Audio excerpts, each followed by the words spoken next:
Alam niyo ba na pandemic baby itong si Baby Jex namin? January siya pinanganak ng 2020. Pagkatapos nun, saglit lang, nag-lockdown na. Kaya naman itong paparix nyo naman, kung ano-ano talagang pinagagagawa nito sa bahay nun. Nag-memory kasi itong mga videos na ito. Syempre, walang trabaho, sa bahay lang talaga. Kaya kung ano-ano mga pinaggagawa niya para mag-exercise. Etong lugar na ito yung kusina na namin ngayon. Dati, bukas lang yan. Kaya naman, madalas dyan kami tambay. Tapos sa gabi, pagka mainit, dyan kami natutulog. O ayan, kengkoy na kengkoy talaga ang paparix nyo dahil wala nga daw siyang magawa. Hindi daw pwedeng kain tulog lang.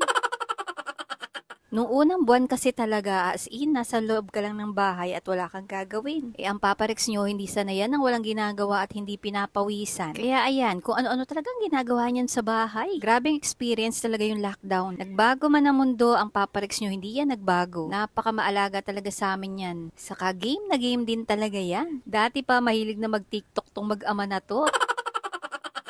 Salamat talaga sa camera saka sa Facebook. Nakikita mo talaga yung mga dati mong mga pinaggagagawa. Saka ang liliit pa ng mga bata dito, parang kailan lang. Panahon na nagsisira ng TV dahil sa nawala na daw ang ABS-CBN.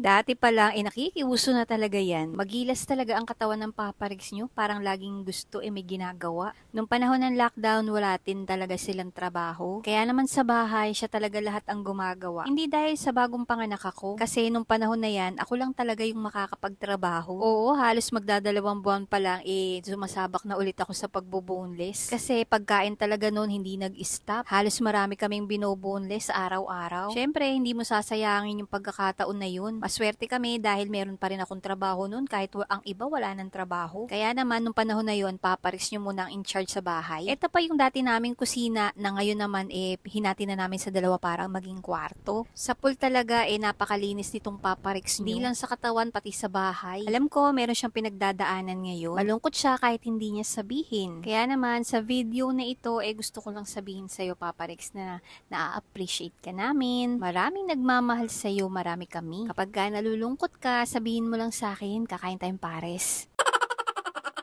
Kaya lang, dito lang tayo kay Kuya Bob ha, malapit lang yun. Kaya naman, salamat sa mga tatay na mapagmahal talaga sa mga anak, mapagmahal din at maalaga sa asawa, at tunay na katuwang sa lahat ng bagay. At sa mga tatay at asawa na kagaya ng paparix nyo, kahit hindi man namin laging sinasabi, proud na proud kami sa inyo. At nagpapasalamat kami dahil kayo ang binigay sa amin. Hindi man namin laging sinasabi, pero wala na kaming ibang mahihiling pa, kundi ang bigyan pa kayo ng mahaba at malusog na buhay, para marami pang memories ang ating gagawin. Hindi Father's Day ngayon, pero isang pagpupugay sa aming paparex. Love you, Han!